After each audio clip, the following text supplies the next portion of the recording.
Hi Huskies. Hey, I thought we could have some fun this week playing around with some cartooning.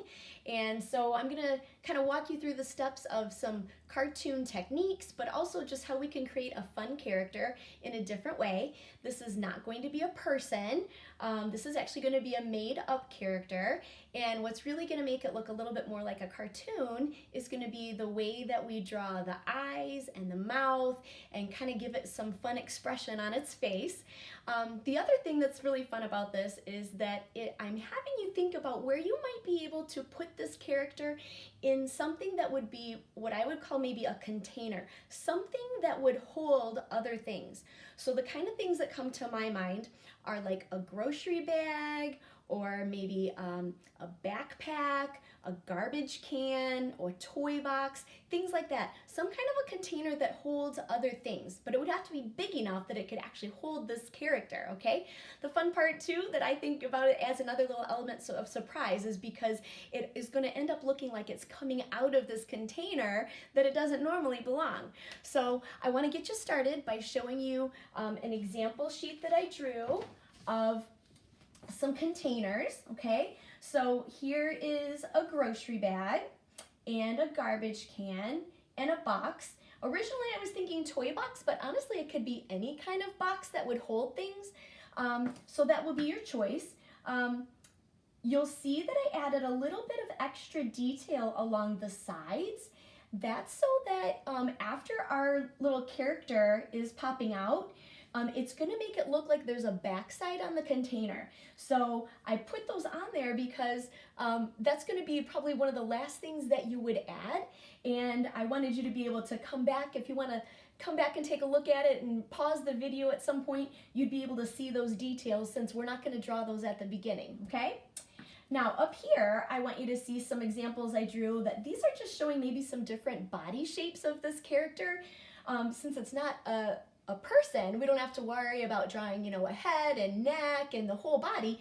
We're just drawing a shape, and we're gonna let that be the shape of our character's body. And you can see here, I have a wavy line, kind of looks like a blob. I used zigzag lines, sort of in this upside down U I did on all three. That kind of makes it to me look sort of like it's got some long fur.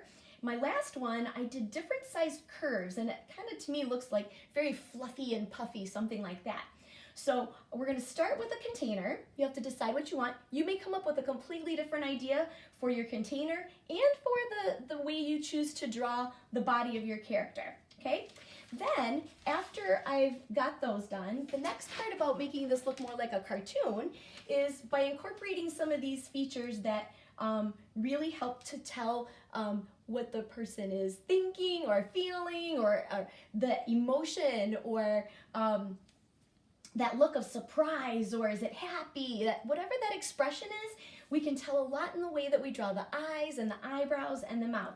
So I just showed you a few examples here with eyes. These are just sort of, to me, look like happy eyes I made with ovals and added eyebrows. I made smaller eyes here, circles, and kind of mixed up the way that I drew the eyeballs and made the wavy eyebrows. To me, that looks kind of like silly or goofy. This last one with the small eyeballs in the circles with those raised eyebrows, to me looks kind of like shocked or surprised. So that gives you some idea for different eyes you might choose to draw as your cartoon. Then on the mouths, you can see each of them look kind of like the mouth is open. And here I drew lips and some teeth.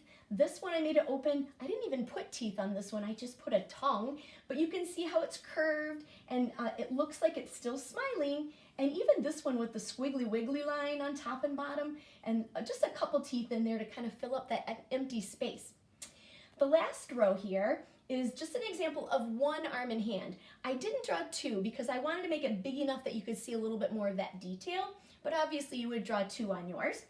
So I put skinny arms on each of these because I know when I end up having this come out of the container, I might not have a lot of room. So I kept the arms skinny, but then I had a lot of fun with making different kind of fingers. It's not like a human hand that has, you know, a thumb and 4 fingers. So I could just start drawing lines, and however many fingers you end up with is great. So I just did squiggly wiggly lines here on this one. I think I've got 7 fingers there. Added a few fingernails.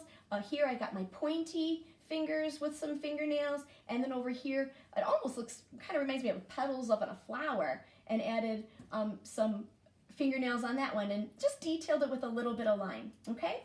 So that kind of gets you started with those main parts, the container, the body shape, and then the facial features and the hands. So I'm going to draw something a little bit different on this one because I figured this way I could give you just one more idea to think about. I'm actually going to draw the backpack on this example.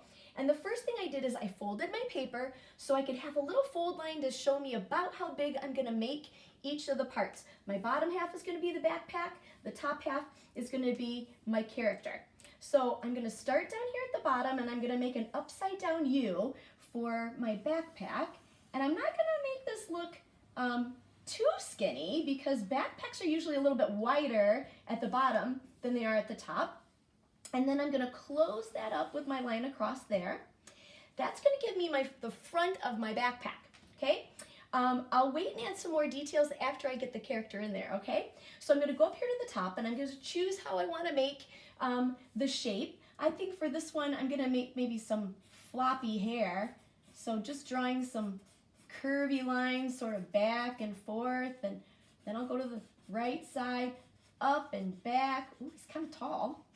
And then I'll maybe just finish it off with a few pokey hairs on top. Doesn't he look like he's got floppy fur? All right, I'm ready to come in now and add my eyes. I'm gonna add, I think, circle eyes on this one.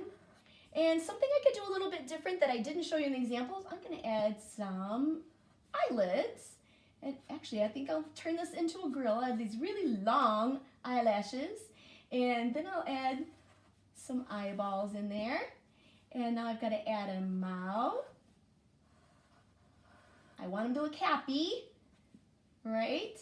And we'll give just a couple of teeth to fill that in. And I'm ready to add my arms. Remember, if it's popping out, his arms might be hopping up there kind of like he's yelling surprise. So I'm going to add my skinny arms on the right and a skinny one on the left. I'll add some puffy fingers and add some fingernails. Maybe some detail on those arms. Remember, this is going to be up to you to decide how you want to do it. Now I'm going to close it up by adding this little curve here on the side. This is going to make it look like I've got a back side to my backpack and a front side. Then you can come in and add some details. You can add trim around there. You could add pockets, some kind of a design. I'll leave that up to you, okay? As the artist, those are your choices. You might have some fun adding some details like you would see in a backpack. What if you added some pencils or a water bottle, maybe a book or something? But what's most important is you're using your imagination and you're having a lot of fun. I'd love to see what you come up with. So if you'd like to send me a picture, you can email it to me or you can post it in the comments on the Hutchings Elementary Facebook page. Okay? Good luck!